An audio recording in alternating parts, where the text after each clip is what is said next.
Olá, boa noite. Boa noite, sejam todos bem-vindos, sejam todas bem-vindas.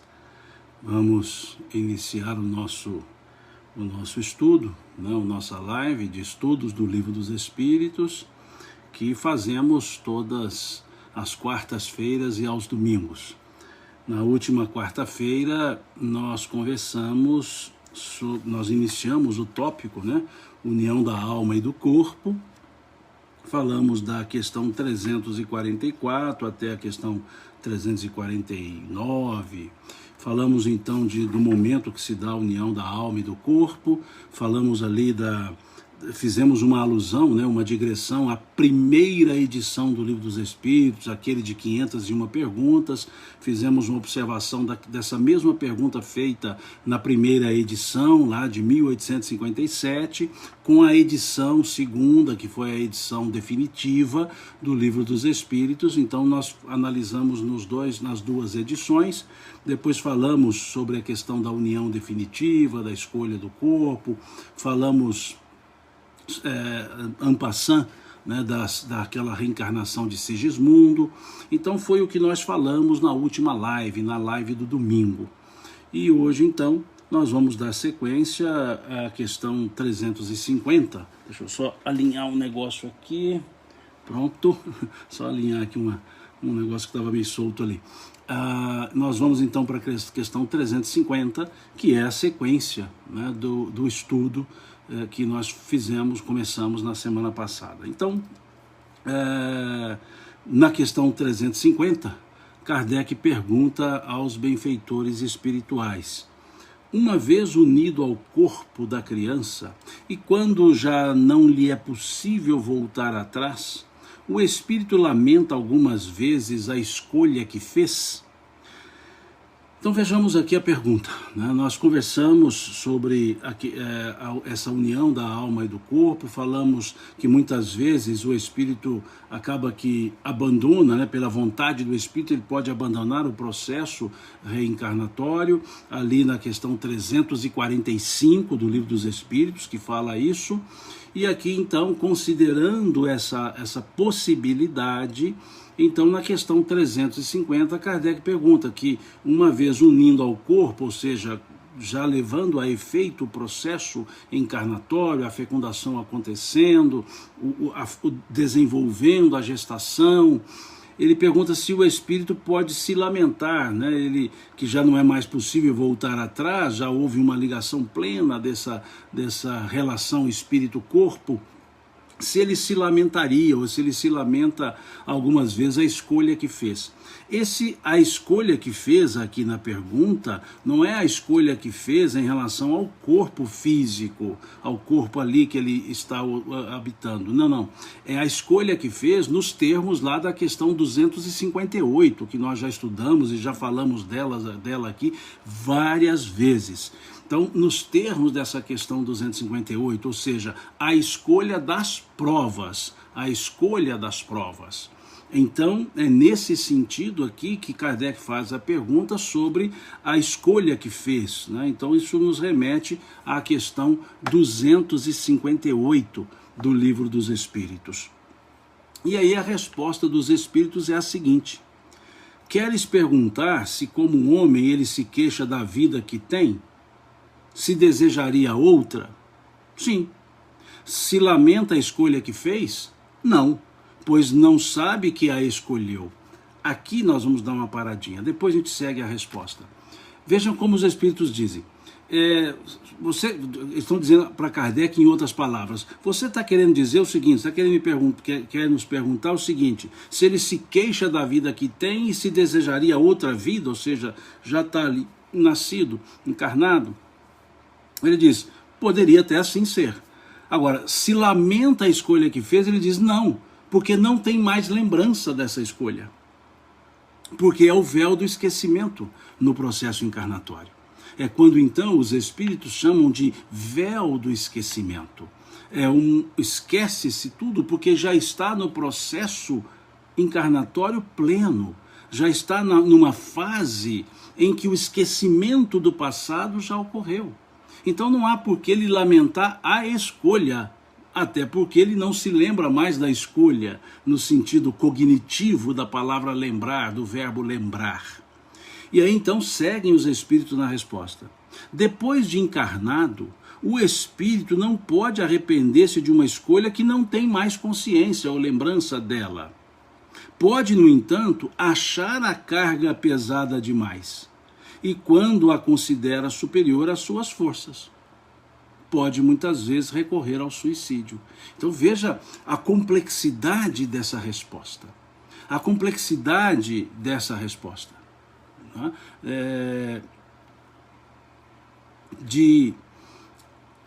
Dessa escolha da prova, de estar aqui, de não se lembrar mais do fato.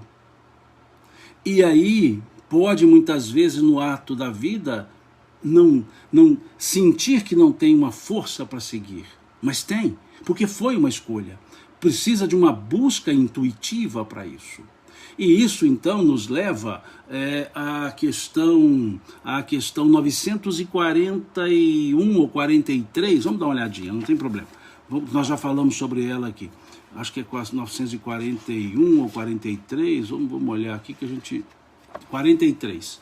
Porque aqui a resposta da questão, então, 350, os espíritos dizem na segunda parte: pode, no entanto, achar a carga pesada demais e, quando a considera superior às suas forças, recorre muitas vezes ao suicídio.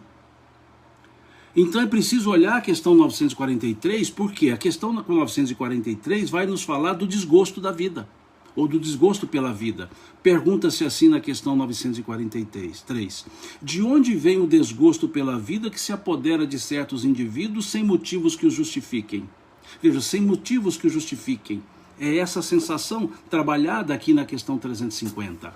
E aí, então, deixa eu anotar 350, os espíritos respondem: efeito da ociosidade, da falta de fé e muitas vezes da saciedade.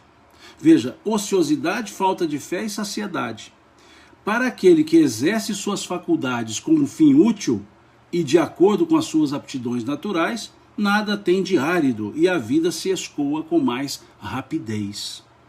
Suporta as suas vicissitudes com tanto mais paciência e resignação, quanto mais age, tendo em vista a felicidade mais sólida e mais durável que o espera. Então essa questão 943, ela vem explicar bem, essa expressão recorre ao suicídio, vai explicar bem que a falta de fé, a saciedade, a ociosidade e essa vontade de querer seguir, é que muitas vezes propicia isso. E aqui fica claro, então, que é aquele momento em que o espírito, que todos nós precisamos dar uma parada. Se acharmos a carga difícil, a carga pesada, é hora de buscar auxílio, para que outros nos auxiliem nessa carga, vamos dizer assim, e perceber que nós escolhemos o gênero, e se nós escolhemos como escolhemos, nós temos as forças para isso. Esse é o sentido da frase de Jesus: meu Pai não coloca fardos pesados em ombros fracos. Por que não há fardo mais pesado do que a capacidade da força? Porque é dentro do processo de escolha. Foi escolhido um gênero. Acontece que aqui encarnados nós nos desligamos um pouco, esquecemos dessas programações, e nas adversidades nós muitas vezes sucumbimos por não buscar no interior, na consciência, melhor dizendo, na intuição, essa ideia de força. E se nós olharmos então essa questão 943, nós veremos que se trabalharmos, se não desenvolvermos, se não formos ociosos, se não nos sentirmos saciados no sentido de nada mais a fazer, e se perdermos a fé, aí sim pode abater um certo desgosto existencial. Então, como lidar com esse desgosto existencial? Colocando foco na nossa vida, colocando claramente o nosso objetivo evolutivo e entendendo que, embora não esteja tudo bem, tudo está na conformidade das escolhas feitas. E nós podemos refazer, aqui também encarnadamente, algumas das nossas escolhas para o melhor. conforme vemos na questão 259 do Livro dos Espíritos, certo? Aqui uma pergunta, Maria Sueli de Souza, ela diz assim: no domingo perguntei, mas você não teve condições de responder, mesmo na reencarnação compulsória, o espírito pode escolher o gênero de provas? Em tese sim, em tese sim. Nós explicamos lá no domingo passado essa questão da compulsoriedade, que não é um castigo, é uma necessidade premente que é exercida. Agora, podemos, tendo consciência, tentar organizar melhor esse processo. Então, em tese, pode-se escolher, mas também pode-se ser tão reticente, tão recalcitrante, que acaba que a necessidade faz a prova, ou seja, a própria necessidade do espírito é o gênero de prova estabelecido. Então, pode algumas vezes ele escolher, ele dar os indicativos, outras vezes não. E em tese, veja, não estou fechando a questão, em tese, a maioria de vezes a própria compulsoriedade estabelece as provas em função da necessidade. Foi quando eu dei o exemplo da injeçãozinha lá numa criança, que por ela não tomaria, e os pais acabam dando a injeção por saber que o resultado é benévolo, mesmo que há a dor do processo. Então o processo reencarnatório, muitas vezes na compulsoriedade, que não é uma punição, na compulsoriedade é a necessidade sobrepondo o desejo, foi o que eu disse no domingo passado. E essa necessidade acaba sendo própria, as provas acabam sendo em conformidade com essa necessidade, ok? Seguimos, vamos seguir aqui com a leitura, né? Aos que estão entrando pela primeira vez, eu nem sempre consigo ler todas as questões que fazem aqui, porque elas passam muito rapidamente e eu não consigo vê-las, né? Então, me desculpe se porventura quer dizer, na maioria de vezes eu não vou conseguir responder as perguntas por não conseguir lê-las também. Mas na medida do possível eu vou tentando, né? Dou uma paradazinha, mexo aqui para ver se tem a pergunta ou não. Fique à vontade para fazer as suas observações, os acréscimos, que também vocês vão olhando, né, o que cada um vai escrevendo, no que cada um escreve aqui, cada um faz a sua observação, então as pessoas vocês mesmos vão trocando as ideias, mesmo que eu não as veja, né, porque passa muito rápido aqui na linhazinha. Tá certo? A questão 351, então, do Livro dos Espíritos. Só um pouquinho. No intervalo que vai da concepção ao nascimento, o espírito desfruta de todas as suas faculdades? Essa pergunta, ela vem ao encontro da questão 344. Por que eu digo que ela vem ao encontro? Porque na questão 344 disse que a união começa na fecundação e só se consolida no nascimento, como está escrito aqui. A união começa na concepção, mas só se completa no momento do nascimento. Então, se a união começa na concepção e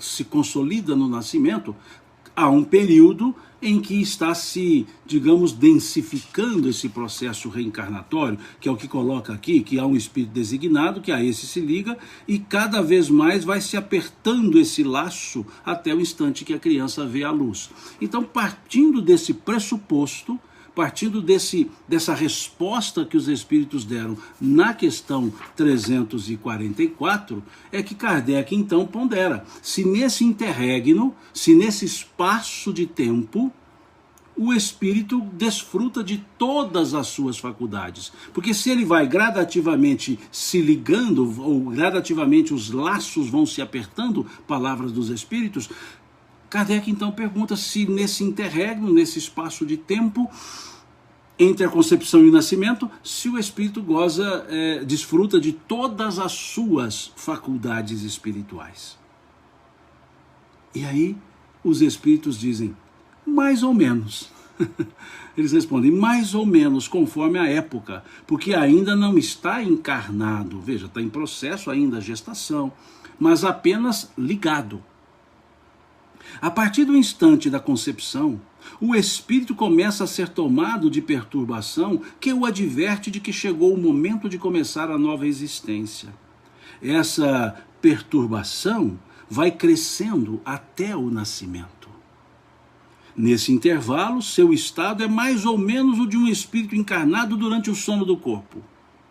À medida que a hora do nascimento se aproxima, suas ideias se apagam, assim como a lembrança do passado de que não tem mais consciência como homem, como ser humano, logo que entra na vida.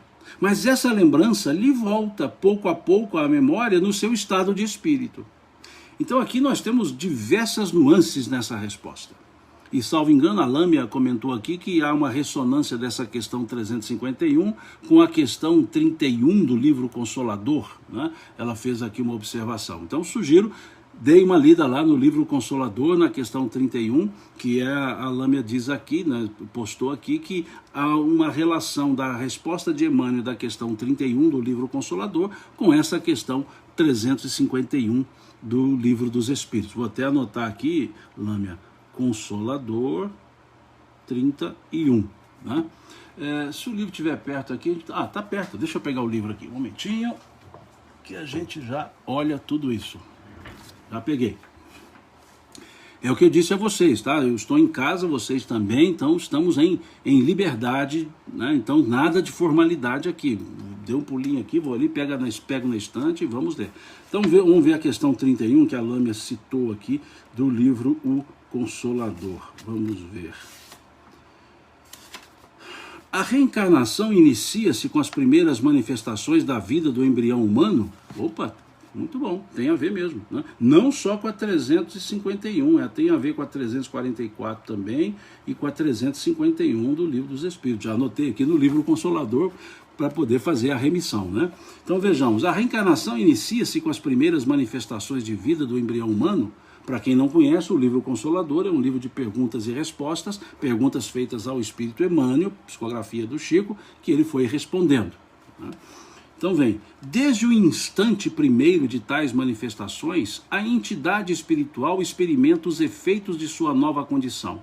Importa reconhecer, todavia, que o espírito mais lúcido, em contraposição com os mais obscurecidos e ignorantes, goza de quase inteira liberdade, até a consolidação total dos laços materiais com um novo nascimento na esfera do mundo. Essa resposta de Emmanuel da questão 31 do livro Consolador, de fato, como bem sugeriu a Lâmia, de fato tem relação direta com a questão 351. É como se ela fizesse um desdobramento aqui da questão. E aqui no Facebook, estou vendo, o Adilson postou a questão 31. Obrigado, Adilson. Ele postou aqui a pergunta e a resposta. Valeu, Adilson. Obrigadão, viu? Obrigado mesmo. É assim que é o nosso grupo de estudo, um ajudando o outro, né? Vocês vão me ajudando daqui e a gente vai construindo o nosso estudo, né? Muito obrigado, essa participação de sugestões, é muito legal, né? Então, sugiro que essa leitura do Consolador, conforme foi sugerido aqui, foi dito aqui pela Lâmia. O Márcio fala aqui do Missionário da Luz, do capítulo 13, né, no caso de Sigismundo. Nós comentamos isso, Márcio, na live passada e na live atrasada. Nas duas últimas lives, nós falamos sobre essa reencarnação de Sigismundo, da programação reencarnatória, de como se procedeu essa forma, e sugerimos, quando falamos dessa reencarnação de Sigismundo, uma palestra do Dr. Jorge Andréa, chamado Reencarnação, que ele vai falar dos mecanismos biológicos da reencarnação e que o Adilson, muito educadamente, muito prestativo, postou também o link quando nós falamos disso. Então, sim, tem muito a ver com a reencarnação de Sigismundo.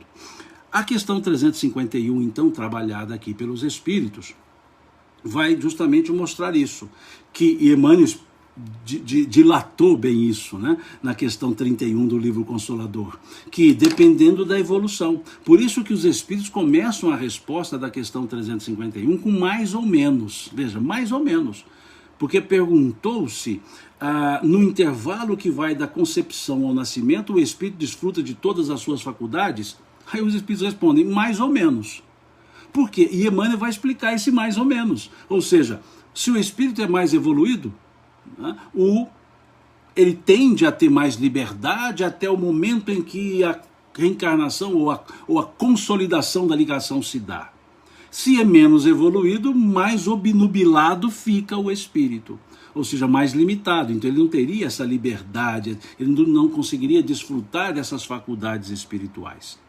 Né? O Adilson também postou aqui no Instagram, né? Isso aqui é velocidade, né? Então está aqui também postado no Instagram a questão 31 do Consolador, né? E aqui a Marília perguntou, né, qual que é a palestra do Dr. Jorge André. Chama-se Reencarnação. É só entrar no YouTube e digita lá, palestra Reencarnação do Dr. Jorge André, ou Jorge André dos Santos. Aí vai aparecer lá, é uma palestra belíssima, que ele fala sobre os mecanismos biológicos da reencarnação. Ok? Bom, e aí então dizem os espíritos que o espírito não está totalmente ligado. Mas aí Emmanuel explica que embora todos não estejam totalmente ligados, os mais evoluídos têm mais liberdade para o exercício da faculdade espiritual, mesmo no processo de gestação. E os menos evoluídos não. Embora todos ainda não estejam completamente ligados naquele processo reencarnatório. Ok? E aí eles seguem, né? Os espíritos usam muito de analogias, né? Eles usam muito analogias para nos auxiliar ao entendimento. Então eles fazem uma analogia. Eles dizem, é mais ou menos como o estado de sono, né? Quando se desdobra pelo sono, né? Aqui alguém perguntou sobre a palestra aqui no Instagram e o Fábio Davidson postou aqui o link da palestra. Então já está aí o link também aqui no Instagram para quem quiser ver a palestra lá do Dr. Jorge André, está aí o link. Muito obrigado, Fábio. O pessoal aqui é muito prestativo. Esse nosso grupo de estudo é muito prestativo, é top. Não, um auxiliando o outro, um postando aqui, outro ali, a gente vai costurando e a coisa vai rendendo, né? Muito legal, muito bom. É um grupo de estudos, é assim que é grupo de estudos. Porque senão seria uma palestra, né? Um monólogo, embora verbalmente é um monólogo, só eu falo. Mas vocês escrevem, então eu considero que não é um monólogo, porque há escritas e há falas, vamos dizer assim. E assim a gente constrói o nosso grupo de estudos, né? Eu fico muito satisfeito com isso, fico muito feliz, né?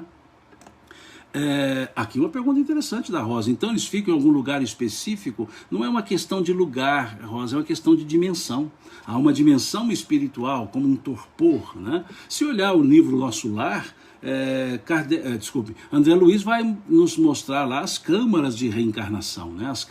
As câmaras para o processo reencarnatório, as câmaras de restrangimento perispiritual. Então tem essas colocações. E se ele goza das suas faculdades, os evoluídos, se ele desfruta das suas faculdades, então há um processo em que ele se manifesta, né? Por uma questão de analogia aqui da resposta. Mas lá um livro Nosso Lar, quando vai falar da reencarnação, vão mostrar as câmaras, né, dos processos reencarnatórios, explica mais ou menos isso, dá uma ideia para isso, né?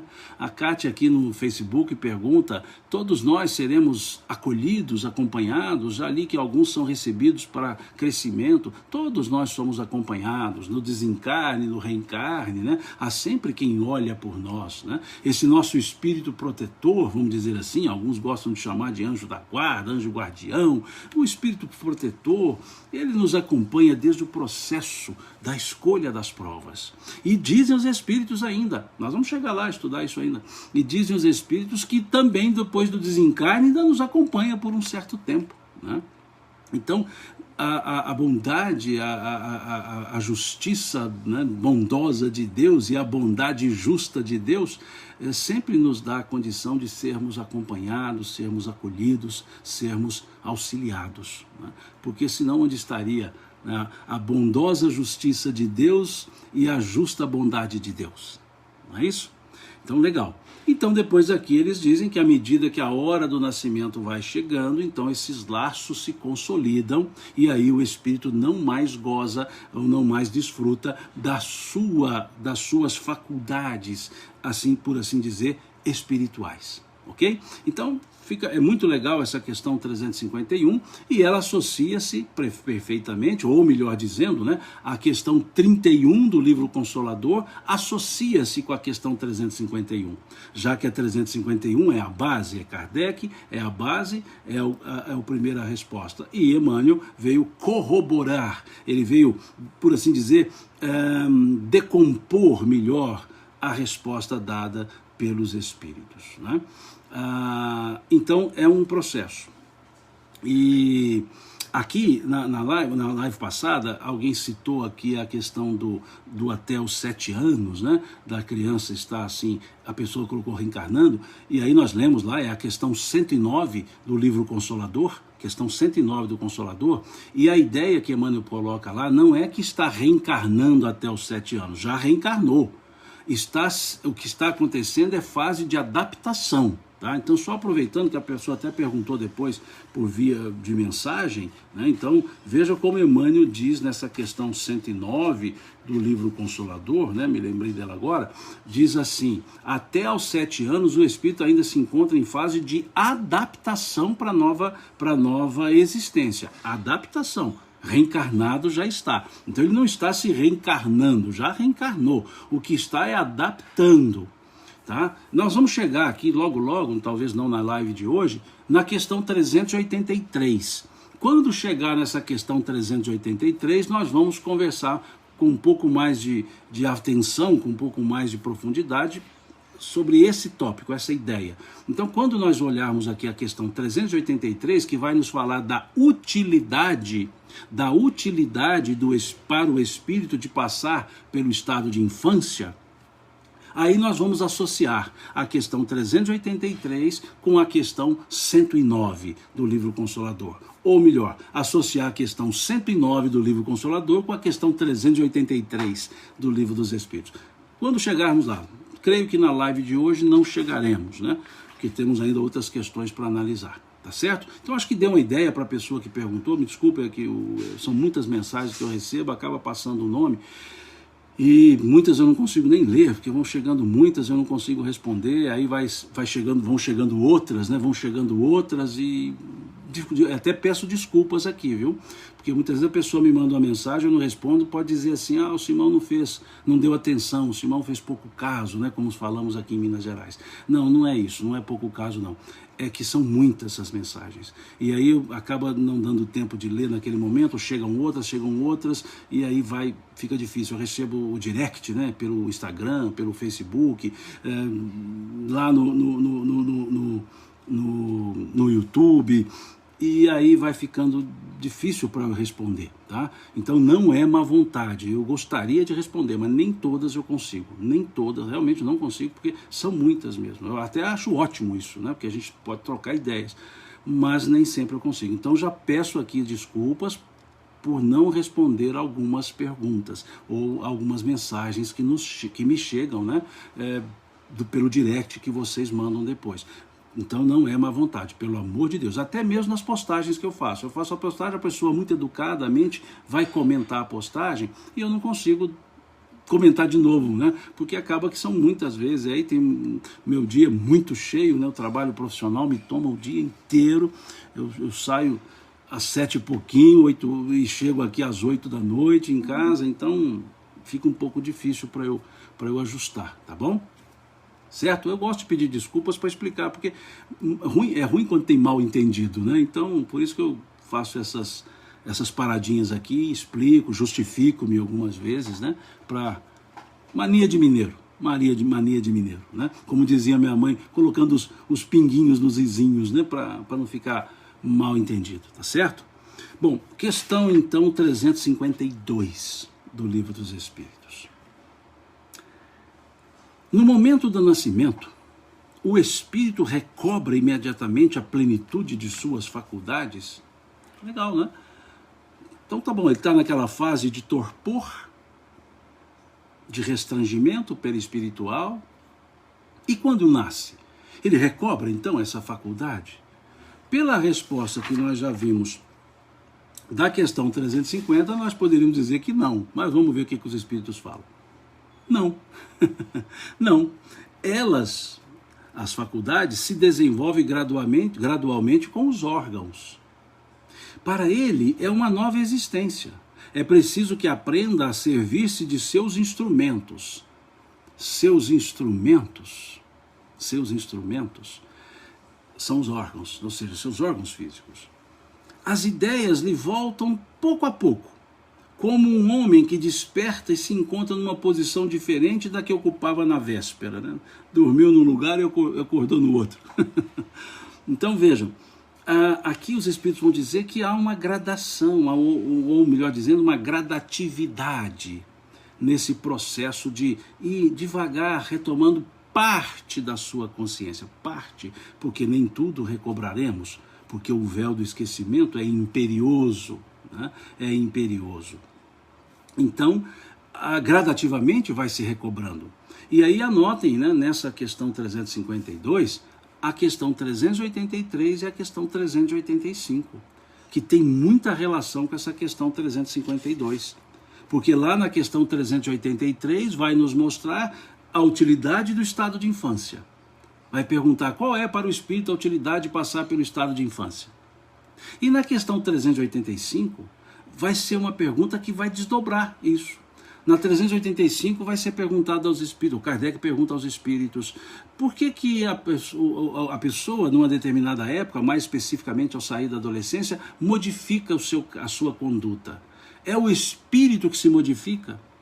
E os espíritos vão responder que não, que é o espírito que retoma a sua natureza e se mostra como ele é. Então percebamos então que essas duas questões, na questão 383, quando pergunta qual é a utilidade de passar pelo estado de infância, os espíritos vão dizer que nessa fase o espírito está em desenvolvimento na sua maturidade, no despertar da sua consciência. E que nessa fase, então, ele é mais sugestivo às informações. Então nós vamos perceber que na fase da infância, os órgãos, o corpo não desenvolvido, os órgãos não desenvolvidos, obluminados, o espírito fica ali como que aprendendo.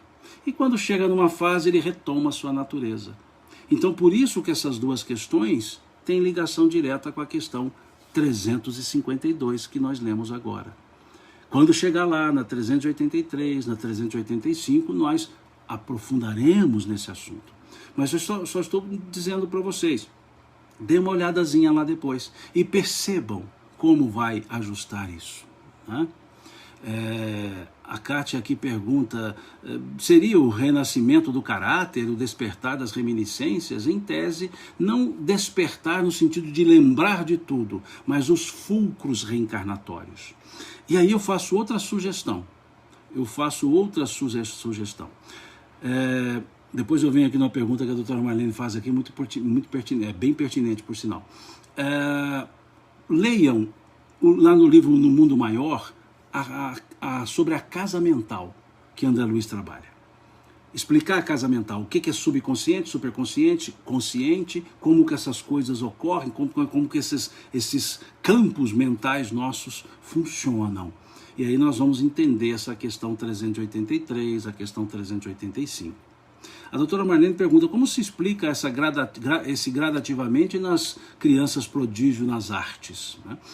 E não só nas artes, doutora Marlene, em quaisquer campos. Né? São os fatos pontuais. Vou usar uma linguagem nossa do direito, doutora Marlene.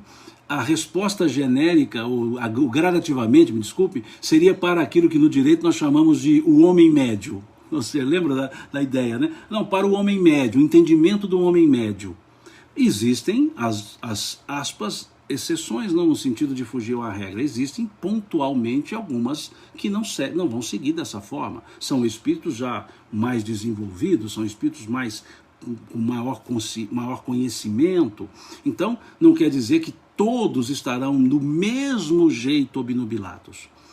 E se nós olharmos então aquela resposta da questão 109 do livro Consolador, que ainda está em adaptação, a reminiscência do mundo espiritual é mais forte nessas idades, ou nessa idade, nesse conjunto de idade, né, de anos. Ela é mais forte.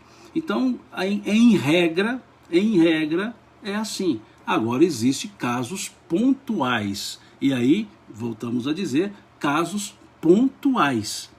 Não são sempre que se encontra um Mozart, né, da vida aí, que com 3 anos já começou a tocar, com 6 já fez a sua primeira sonata, ou outros, né, vários exemplos, né, como nos conta um estudioso, um pesquisador indiano chamado Banerjee. Banerjee, ele tem um estudo muito interessante sobre essas questões das lembranças reencarnatórias e desses aspectos prodígios, né, das chamadas crianças prodígios. Então é interessante nós olharmos, na internet acha alguns estudos essas ideias de Banerjee, né? E um outro livro interessante sobre isso é do Ian Stevenson, que são 20 casos sugestivos de reencarnação, que ele traz também alguns pontos dessas prodigalidades. Não, esqueça, eu falei a palavra errada. Não é prodigalidade, prodigalidade é de pródigo, dessas questões prodigiosas, por assim dizer, dessas crianças. Não é prodigalidade, pelo amor de Deus, me desculpe. Prodigalidade é característica do pródigo, né? Ou seja, do esbanjador. Ok? O nome é Banerjee, né? Banerjee. Edivaldo tem algumas palestras dele que ele cita alguns estudos do Banerjee com detalhes, como aquela memória fantástica que ele tem, né, que Edivaldo tem. Ele cita até com detalhes alguns dos estudos desenvolvidos, né? A Rejane faz aqui um comentário, né, citando uma pessoa lá de Pernambuco, né, Sibelius. É uma pessoa que toca, um pianista notável, né? Eu falo jovem porque a gente chega na idade e a gente já chama os outros por jovem, né? Sibelius eu conheci lá em Olinda, né? Lá no Centro de Convenções, né? Dos Guararapes. Então ele estava lá. Eu digo que eu conheci ele em Pernambuco, né? Não que ele seja de Pernambuco, eu o conheci em Pernambuco, conheci num CIMESP, né? No Simpósio Espírita, e ele, uma facilidade, o piano fala na mão dele, né? Os pianos, né? Porque ele toca simultaneamente 2 pianos, né? E acordes diferentes. É muito interessante. É um jovem muito, um dos prodígios, vamos dizer assim, né? A Rejane está dizendo que ele é lá de Campina Grande, né? Lá na Paraíba, né? Mas é uma pessoa, tem vídeos dele no YouTube, né? E eu tive o prazer de conhecê-lo no CIMESP, lá em Olinda, né? O Recife, Olinda, lá no Centro de Convenções lá dos Guararapes, né? Legal? Bom, à medida do possível, eu vou tentando ver aqui as perguntas, as observações, né? A Silva Mesquita cita um livro do Dr. Hernani Guimarães Andrade, muito interessante, que é o livro Reencarnação no Brasil. É um livro muito bom, segue a ideia, é semelhante ao livro do Ian Stevenson, 20 casos sugestivos de reencarnação. Dr. Jorge André faz o mesmo estudo, Dr. Hernani Guimarães Andrade faz o mesmo estilo de estudos aqui no Brasil, e ele escreve o livro chamado Reencarnação no Brasil, que ele estuda alguns casos, inclusive com marcas corporais, né? Muito interessante esse livro também do Dr. Hernani Guimarães Andrade, né? Ele cita marcas, né? Faz análise das marcas de nascença com as características do desencarne daquele espírito. É interessante esse livro do Dr. Hernani Guimarães Andrade também, ok? Desculpe-me esse tanto de digressão, é porque vão surgindo as perguntas e à medida que eu estou lendo aqui eu vou pontuando, né? Fazendo a cena, funcionando mais como um pivô, né? Um garçom, né? Com a bandeja, né? Eu pego aqui, ó, tem um livro tal que fala disso, então eu só estou fazendo as sugestões, até não estou nem explicando, né? Ou respondendo as perguntas, estou apenas indicando qual seria uma boa bibliografia para esse caso, né? Aqui a Kátia fala, né? Do Dr. Jorge André no caso do filho dele. É muito interessante essa história contada pelo Dr. Jorge André, que ele narra lá do encontro dele com o general lá na reunião mediúnica, né? E depois a encarnação do filho, como se procedeu e a forma que ele teve que lidar com o filho, né? Que tinha um gênio assim, quando criancinha, né? De comando, né? Então ele conta isso na palestra ele fala sobre isso, né? Muito interessante, ok? Bom, questão 353. Uma vez que a união do espírito e do corpo só se completa definitivamente depois do nascimento, pode-se considerar o feto como dotado de alma? O espírito que vai animar existe, até mesmo, de certo modo, fora dele. O feto, por assim dizer, não tem uma alma no sentido que se dá a essa palavra, né? Visto que a encarnação está apenas em via de operar-se. Não quer dizer que não há um espírito, não é isso. É que ele quer chamar, lembram quando sugeri que lessem a introdução número 2 do Livro dos Espíritos? Introdução número 2, onde Kardec explica qual o sentido que ele dará para a palavra alma. E se nós olharmos a questão 134 do Livro dos Espíritos, quando se pergunta o que é a alma, eles respondem um espírito encarnado. Então o sentido de dizer aqui que não há alma é porque ainda não está encarnado, ou seja, a encarnação só se completa com o nascimento. Então, lógico, quando nasce, aí ele diz o alma. Mas é porque essa é uma forma didática que Kardec utiliza. Então ele explicou, como qualquer bom autor, ele vai lá na introdução do Livro dos Espíritos, na introdução número 2, e vai explicar qual é o significado da palavra alma que ele usará no Livro dos Espíritos. E aí, para nós entendermos a questão 134, que fala que a alma é um espírito encarnado. Então aqui, quando os espíritos dizem que não é propriamente dito uma alma, é porque ainda não completou o processo reencarnatório. E no sentido da palavra alma que os espíritos querem usar aqui, essa resposta tem cabimento, tá certo? Então não estão dizendo, tanto que eles começam a pegar a resposta dizendo, o espírito que o vai animar existe, de algum modo fora, né? Ou seja, porque não está completamente ligado, fora dele. O feto não tem, a bem dizer, uma alma, visto que a encarnação está apenas em via de operar-se.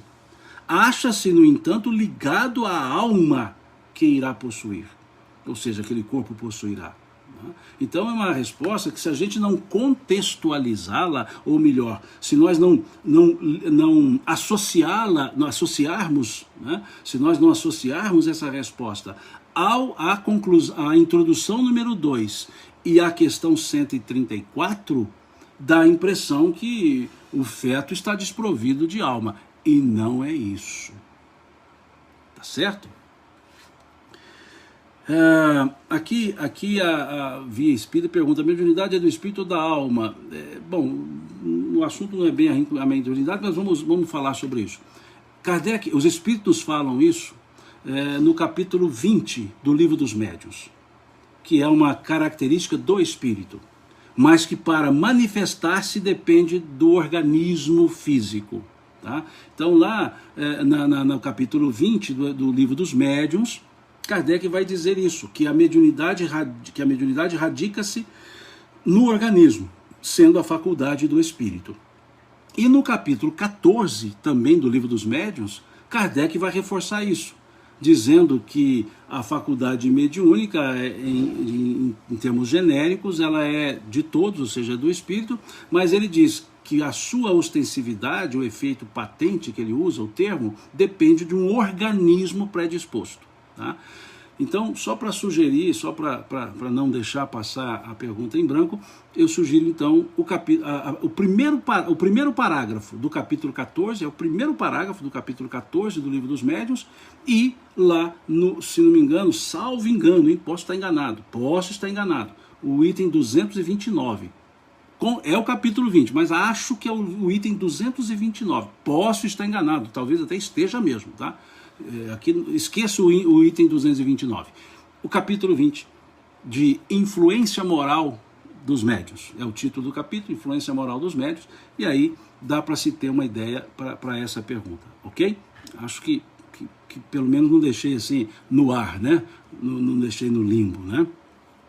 Aí a Marla diz, então a mediunidade é uma predisposição do corpo? Não é uma predisposição do corpo. É que o corpo foi organizado para isso naquele processo reencarnatório que o Dr. Jorge André explica no Mecanismos Biológicos da Reencarnação. O próprio corpo ele é plasmado pelo espírito e valendo-se das cargas genéticas do óvulo e do espermatozoide que vão dar condição para que aquele corpo possa, dentre as condições de prova, ter também as condições para que o espírito se exteriorize e interiorize também o pensamento dos espíritos, ok? Então por isso é que Kardec fala ter um organismo predisposto, tá certo? Para que possa o corpo permitir que haja uma interação, né, do encarnado com o desencarnado, tá certo? Fechando o parêntese da mediunidade, né? Vamos voltar aqui para a questão do nosso Livro dos Espíritos, ok? O tempo dá? Tá, ainda temos um tempo sim. Questão 355. Eu nem sempre leio, eu não leio necessariamente todas as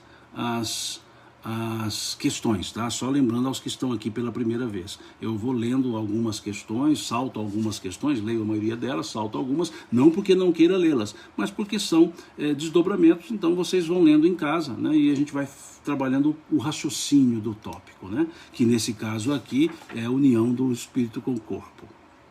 226, do livro dos Médios, a Xiomara está corrigindo aqui. Por isso que eu disse que não levasse em consideração o 229, né?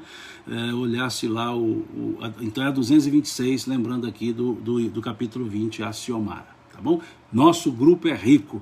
O que não falta aqui é gente para nos ajudar a construir o raciocínio. Gente, obrigado mesmo, viu? Todo mundo que está participando, trazendo aqui as referências bibliográficas, porque, lógico, eu não vou lembrar, né? É muita coisa para a gente se lembrar, né? Por isso o meu lápis está aqui, eu vou anotando as coisas para não esquecer, né? Bom, questão 355. Como revela a ciência, crianças que não são viáveis desde o ventre materno, com que finalidade isso ocorre? Isso acontece frequentemente, dizem os espíritos. Deus o permite como prova, seja para os pais, seja para o espírito designado a encarnar. Isso aqui nós já comentamos quando lemos a questão 345 do Livro dos Espíritos. Quando lemos, melhor dizendo, a questão 347 do Livro dos Espíritos. Quando na última live nós lemos a questão 347, ela vem ao encontro dessa questão 355. Tá? Que vai dizer que muitas vezes essa inviabilidade gestacional ou da gestação pode ser, eles não são peremptórios, eles não estão sendo reducionistas, né? Não são peremptórios. Pode ser como prova para o próprio espírito ou para os pais. Lembrando que todo o conjunto está no contexto da escolha das provas, ok? Pode, até aqui, pessoas fizeram comentários na última live trazendo exemplos, né, de obras que falam dessa, até um questionou aqui, observou, né, a questão do choque anímico, né? Então há, né, muitas vezes que o espírito precisa dessa proximidade, mesmo que inviável o corpo, mesmo que não siga a efeito a gestação, para o espírito é importante aquele período. É um período em que ele está ali se reorganizando com as energias materiais, se reorganizando para novas encarnações. E pode ser algumas vezes também prova para os pais, em que o espírito, que unem-se as duas coisas, a necessidade do espírito com uma prova para os pais. Olha que interessante. Vejamos que sabedoria, né, está contida nessas leis naturais, dentre elas a reencarnação, né, a lógica da reencarnação. A necessidade do espírito de passar por um tempo num corpo mesmo que não viável, associando com as provas, ou a prova, ou as provas para os pais. Vejam que perfeição, né? É essa questão, então, 355, que está antecedida, óbvio, pela 354, que vai falar da vida intrauterina. Mas nesse caso aqui da questão 354, essa vida intrauterina, ela diz respeito mais a apenas o orgânico, não a condição da presença espiritual.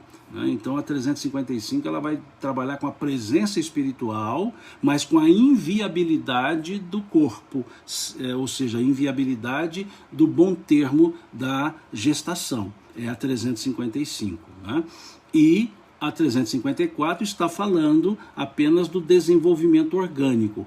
E a 356 vai fechar as duas. E aí vejamos a questão 356. Haverá natimortos que não tenham sido destinados à encarnação de espíritos? Eles respondem sim. Aos que jamais tiveram um espírito destinado aos seus corpos. nada devia cumprir-se neles. É somente pelos pais que essas crianças vêm ao mundo, ou seja, prova para os pais. Então aqui vejam que perfeição de Kardec, que perfeição da didática de Kardec. Ele faz a questão 354 perguntando como se explica a vida intrauterina. Eles respondem, é a da planta que vegeta. A criança vive a vida animal. A criança que ele está dizendo aqui, o corpo. Depois na 355 ele fala, e nos casos em que o corpo não será viável, ou seja, a gestação não chegará a bom termo, o que acontece? Então eles dizem, pode ser uma prova para o espírito, uma prova para os pais. E aí depois na questão 356 vai se ponderar que há natimortos, há natimortos para os quais não havia espírito destinado ao corpo. Eles dizem sim.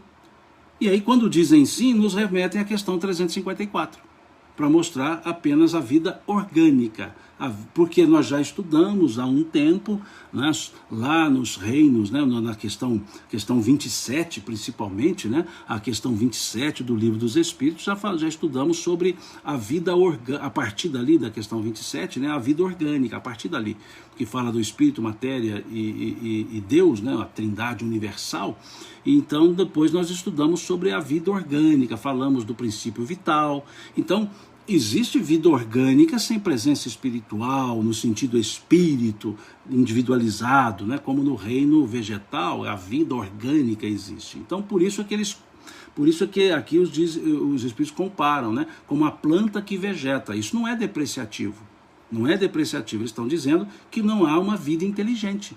Não há simplesmente a vida orgânica, a vida do organismo. Né, os seres orgânicos, que nós já estudamos aqui e ficamos até um tempo analisando isso, né, na época. E a questão 356A, que pergunta, um ser dessa natureza pode chegar até o final da gestação? Sim, algumas vezes, mas não vive. Ou seja, por quê? Porque nós já estudamos isso também lá atrás, quando os espíritos disseram que um espírito não pode ocupar um corpo sem espírito, não sobrevive. Ele vai ter a questão orgânica, mas na estrutura humana é preciso a presença espiritual para a continuidade. Diferente do reino vegetal, lá do princípio inteligente, da questão 23, né, do Livro dos Espíritos, da questão 607A, 607B também do Livro dos Espíritos, que nós já estudamos, né?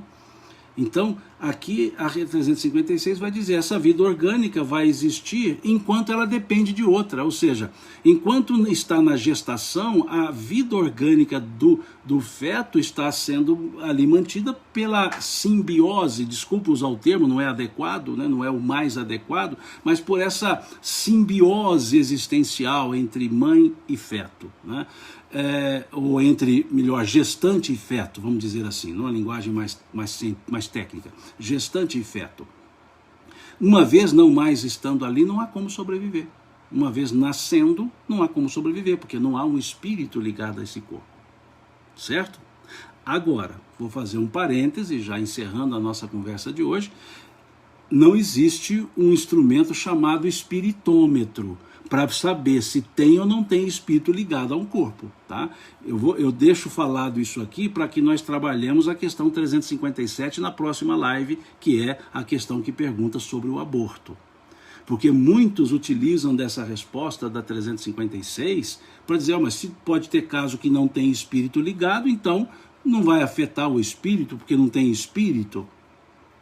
Mas nós não temos um espiritômetro para medir, para poder aferir. Tem espírito ou não tem espírito naquele corpo? Nós não temos um espiritômetro para isso. E de mais a mais, em regra, sempre há espírito ligado. Né? Os pontuais, né, os outros são aspectos pontuais. Né? Ok? Bom, a Creuza faz pergunta aqui que realmente não é o tópico da nossa observação, mas vamos conversar sobre ela, Creuza. Como explica o feto parecer ouvir a voz da mãe? Parecer não, ele ouve. Quando tem espírito ligado. Quando tem espírito ligado. Por isso vamos prestar atenção. O feto, pode ter espírito, em regra, sempre tem um espírito ligado, lógico, sempre tem um espírito reencarnante. Agora, há casos raros que se aplica a questão 356, ok? Então, quando eu usei o termo gestante e feto, é só para manter a linguagem, por assim dizer, científica, né? Mas, e aí a doutora Marlene pergunta, e o amor dos pais àquele corpo? Aí, doutora Marlene, é o que entra a questão 356, provas para os pais, porque não deixa de ser uma, aspas, perda. Há uma afetação emocional, aí está a prova para os pais, doutora Marlene. É o que está colocando aqui, é somente pelos pais que essas crianças vêm ao mundo, ou seja, esses corpos são desenvolvidos, né? Então fica mais claro ainda, provas para os pais, né? Aqui a Lâmia pergunta, já a evangelização de bebê, desde a gestação, é um processo interessante, muito bem desenvolvido, há pessoas que trabalham muito bem esse assunto, conheço uma delas, a Cíntia, lá de Goiânia, que tem um trabalho belíssimo sobre evangelização de bebês e vale a pena dar uma olhada lá no trabalho dela, tá certo? Ok? Acho que hoje nós falamos muito, né? Até me esqueci da água.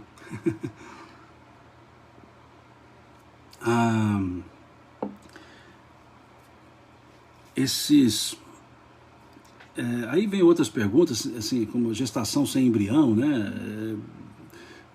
São diversas situações, campo de provas para os pais, campo psicológico, aí tem diversas nuances, né, que vão ocorrer, né? Então, assim, desculpa, não é o tópico, né, para a gente trabalhar efetivamente, né, só, estamos trabalhando aqui da questão da união, né, do espírito com o corpo, mas existe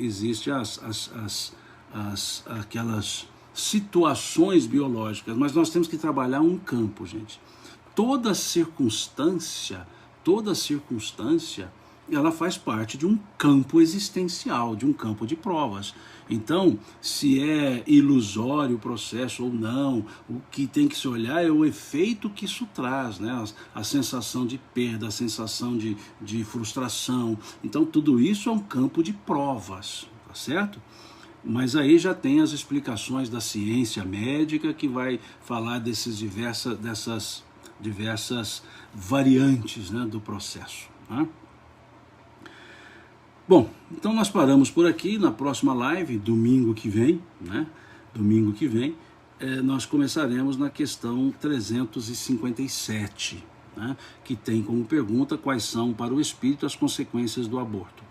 Não vamos ver a resposta. Na próxima live a gente conversa sobre isso, sem correria, sem pressa, com muita atenção, porque é importantíssima, ou são importantíssimas essas questões aqui, 357, 358, 359, para vocês verificarem que não é uma questão de conceito, preconceito, é uma questão de lógica existencial. Vocês verão isso, né? Nós vamos trabalhar isso no próximo domingo. Fica aqui o convite para quem estiver disposto, próximo domingo às 10 da manhã, né? Para quem entrou pela primeira vez no nosso estudo de hoje, esse estudo nós fazemos aqui, né, no nosso grupo, todos nós fazemos aqui às quartas-feiras às 20 horas e aos domingos às 10 horas, né? Então é o nosso acordo aqui de reuniões, tá certo?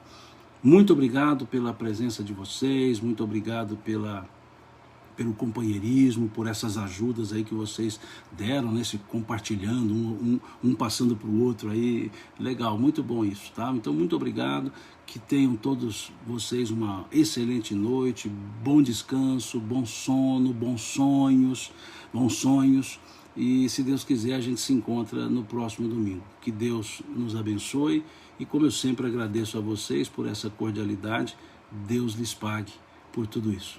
Ok? Muito mesmo, muito de coração, obrigado, e que a bênção de Deus se faça conosco, com as nossas famílias também, ok?